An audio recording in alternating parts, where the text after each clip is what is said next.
Here with Desmond Bane, press conference in Las Vegas. You've just signed the max extension. Have you had a chance to think about the journey from Indiana to TCU and now to Memphis and to get this big deal? I really haven't, to be honest. I have family around when the news broke. Since then they just left and we traveled out here. Obviously, a lot going on out here. Really trying to focus on the young guys and what we got going on here in summer league. So probably went on that flight home, and once I get a chance to get in my house and it's just me and my family, I'll be able to really reflect on all that has come and the journey to get here. You had a career year, 58 games, and you had a career year on a toe that was bothering you, that you had a procedure after the season. What can you tell us about your rehab? It's been great.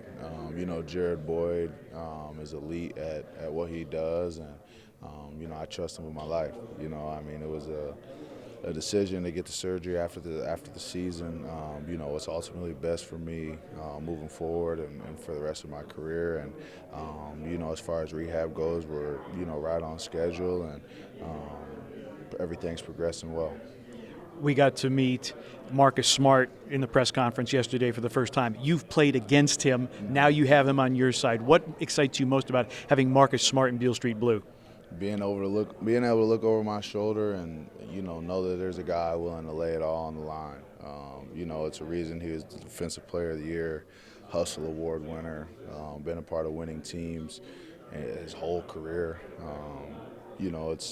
It's something special, and I'm thankful he's in our locker room and I don't got to play against him anymore. Because he is such an elite defensive player. I talked to Taylor Jenkins about you and your progression, and he said we like to put Desmond in uncomfortable spaces where he has to learn and grow. What's the next step in your development? I think just continuing to grow as a two-way player. I want to be in the best shape possible. You see guys like Jimmy Butler, Devin Booker, Steph Curry, those guys don't stop moving. And that's a point that I want to get to in my game, as well as continuing to evolve my three-point threat. Those guys like Dame Lillard and Steph, CJ, Donovan Mitchell, they're all shooting 9 threes a game. A lot of them coming out of the pick and roll, so that's something that, I want to focus on as well. The addition of Derrick Rose, in addition to Marcus Smart, there's some veteran leadership there, but leadership can't come from one person. Mm-hmm.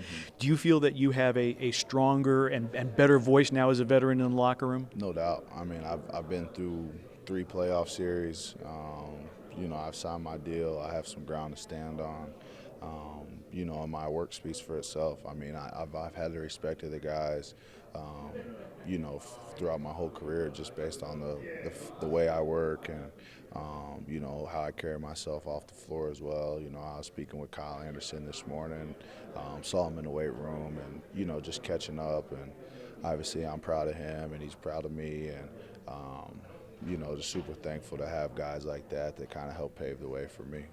And you're here to support the Grizzlies young guys in Las Vegas. Is there anybody that you saw watching the Salt Lake City games that really intrigued you or excited you? Gigi's been great, obviously.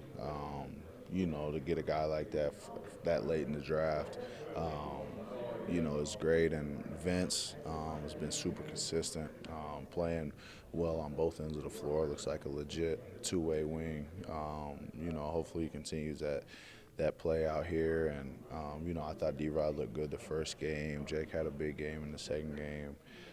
Gilly doing what he does, 7 steals, getting everybody involved. So it's been good. Des, thanks so much for the time. Congratulations on the deal. Thank you.